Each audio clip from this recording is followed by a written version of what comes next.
Hello નમસ્કાર ટચુકડી વાતમાં આપ સૌનું સ્વાગત છે। આજનો ટોપિક છે કુદરતનું આયોજન। ગામડામાં એક ખેડૂત પાસે જાતવાન ઘોડો હતો।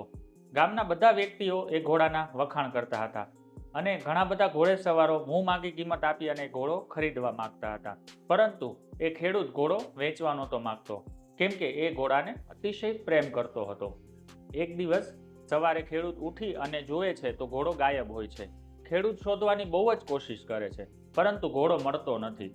એટલે ગામવાળા લોકો આવી અને ખેડૂતને કહે છે કે જુઓ, તમારા નસીબ કેટલા ખરાબ છે, આવો સરસ જાતવાન ઘોડો ચોરાઈ ગયો। એટલે ખેડૂત હસીને કહે છે કે મારા નસીબ સારા છે કે ખરાબ એ નક્કી કરવાવાળા તમે અને હું કોણ? કુદરતના આ આયોજનને આપણે સમજી શકવા હજુ સક્ષમ નથી।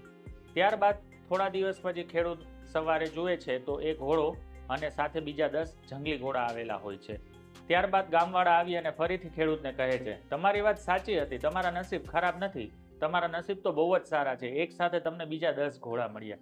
ત્યારે પણ ખેડૂત ફરીથી હસીને કહે છે, હજુ તમે મને સમજી શક્યા નહીં, મારા નસીબ સારા કે ખરાબ ન કહી શકાય।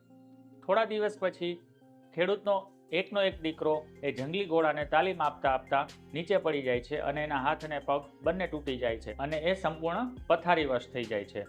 એટલે ગામના લોકો ખબર કાઢવા માટે આવે છે અને ખેડૂતને કહે છે, તમારી વાત સાચી હતી, તમારા નસીબ સારા કે ખરાબ એ કહી ન શકાય, પરંતુ તમારા નસીબ તો ખરાબ જ છે।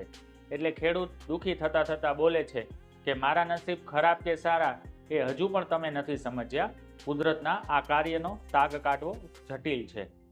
થોડા સમય બાદ યુદ્ધ જાહેર થાય છે। એની અંદર રાજાના સૈનિકો આવી અને જેટલા યુવાન છોકરાઓ હતા એને યુદ્ધમાં ફરજિયાત સૈનિક તરીકે લઈ જાય છે।